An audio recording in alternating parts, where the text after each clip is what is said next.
गीतों में तू है हो कहते हैं ये नजारे अब हम तुम्हारे हैं हमेशा के लिए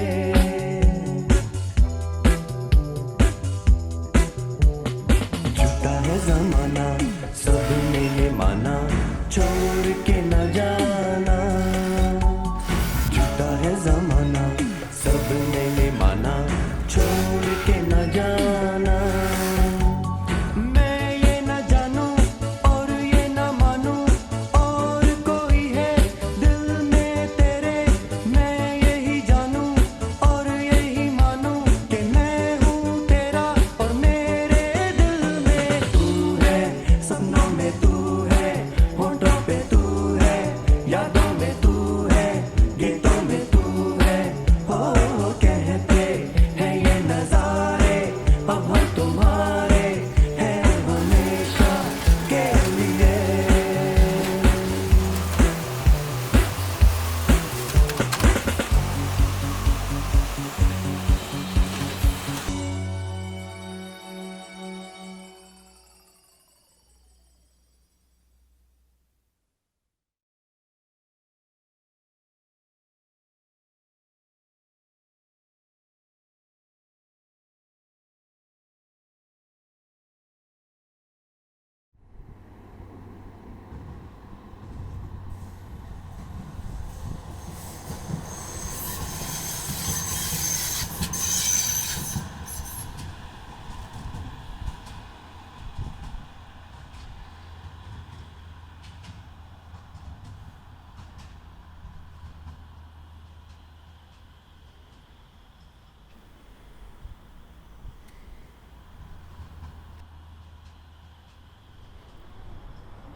We started in 91, 92 in Crusader Mill. With about 3-4 old machines. Then we were working mainly for Great Universal Stores. The catalogue people used to be around at that time. At one time I think it was about 12 different manufacturers in there. There was a socks company and then there was Imperial Knitwear, Farah Knitwear, there was another one called Alabas, Abbey Knitwear, Shah and Sons. There was quite a few. There's about, I think all in all, about 12 different ones. The whole mill was occupied. So it's a close-knit community. And the reason the knitting factories are clustered together is when the customers come, they can visit all of them, and then also the mechanic, because everybody can't afford a mechanic full time. So it's a cluster of factories together. When he comes, then he can visit, or there'll be a mechanic in house in one of the other factory, but he can spend time in the smaller factories as well. But it does help when you're knitted together. It does help because if you need something, you can always borrow it from your friend or somebody like that.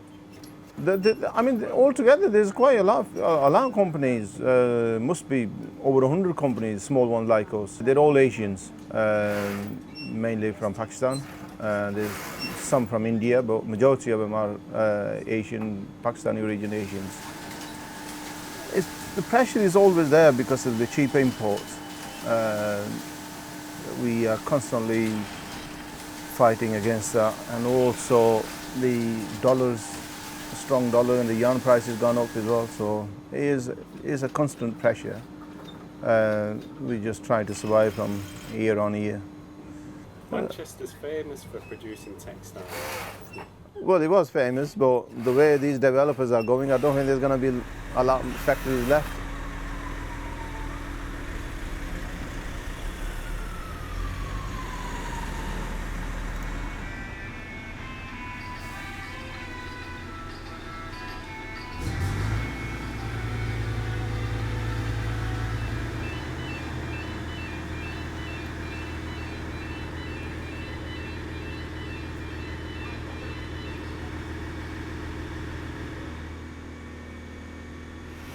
Didn't have to move, we were forced to move because the mill eventually got sold to the developers. We never found anything about it, and we were just told First, they increased the insurance from, I think, from 1,000 to 3,000, and then it went to 4,000, then it went to 16,000.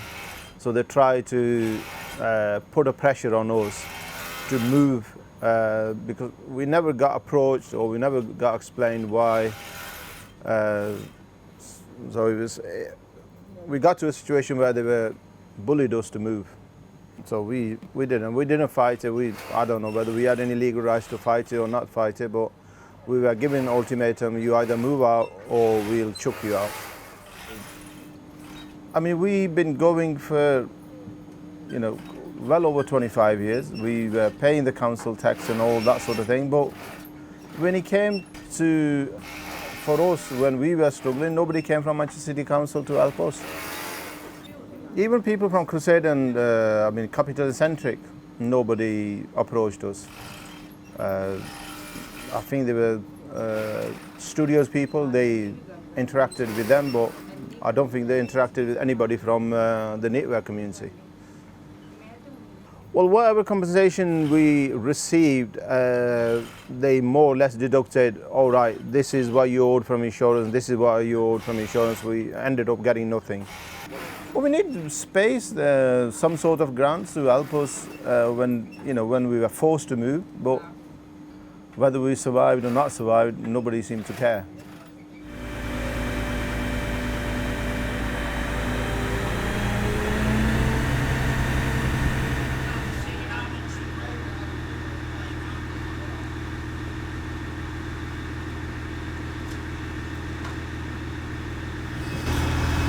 There you go.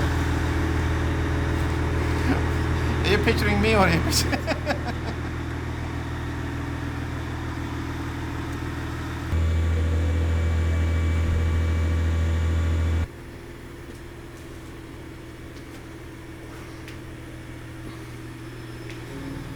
They started, Capital and Century, they started somebody on one of the floor above us. They started sandblasting. Even though we were still in there, they knew we were in there, but they didn't give a toss. They were just started sandblasting, and all the dust and everything came, and all the dust, everything went into sand went into the knitting machine. So we had to spend, I think, about £7,000 to have the machines cleaned, put new needles and many other parts in it. And it took them nearly almost, once we moved from there, almost a year and a half. And he only paid when I threatened to take him to court.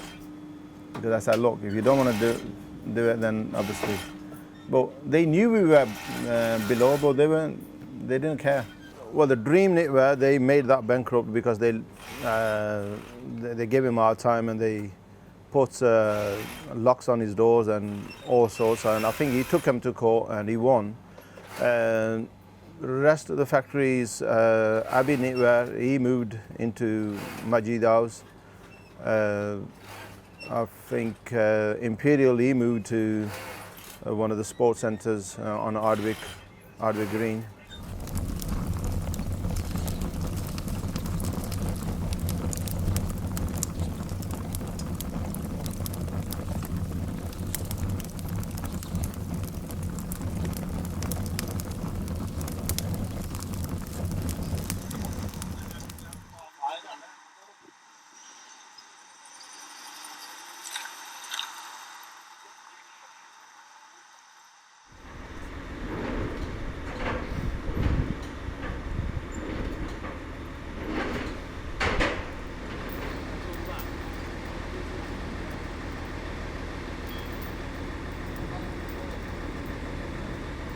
Yeah, okay.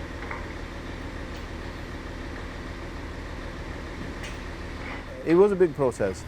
There was a crane involved because we were on the second floor. These knitting machines are quite heavy, so we had to hire the crane to move the machines onto a lorry and then take them wherever we had to take them. I mean, we were there 24, 25 years. And they knew we were there, but nobody came out from Manchester City Council, right, this is going to get developed. Can we help you with anything? But nobody came. They were helping more to the developers than, the people like us who, got about 10 employees working, but they weren't bothered about that. We're not important.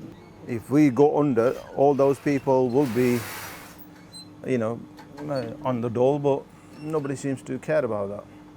On one side, they're saying they're helping the homeless and things like that, and the other thing, they're putting businesses, small business like us, to, out. They're not bothered. If we want to go under, we go under.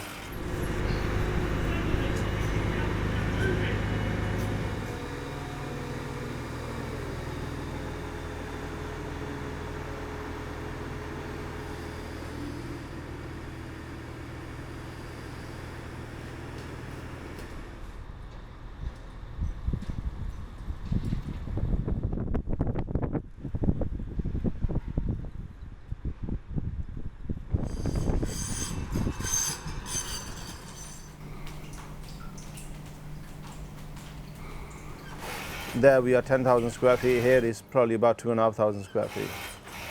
So it is cramped. So we haven't got a lot of space to store that yarn in here. So we ended up chucking it. So we just moved the stuff what we could use here. Most of it we could use it, but at that time we didn't have any space to put it anywhere. So we ended up losing everything. Ideal space to work with will be at least about 6,000 square feet. Currently we're operating in about, I think, 2,500, 3,000 square feet. But because of these developers, there's hardly any old mills left. If it wasn't for the knitwear community, then majority of them would have been derelict. Even in Crusader Works, it was all kept going by the knitwear people. I don't know who else would have rented these big spaces. They would have been, majority of them would have been derelict and falling to bits and probably set on fire and things like that. Well, that's what we've done all our lives. What else is there to do? I can't find a job if I leave here now, so I have to prolong it. Plus, there's a lot of money involved in the machines we got, so there's no resale value of them, so we can either chuck them or disappear. That's the only thing we can do. There's nothing else.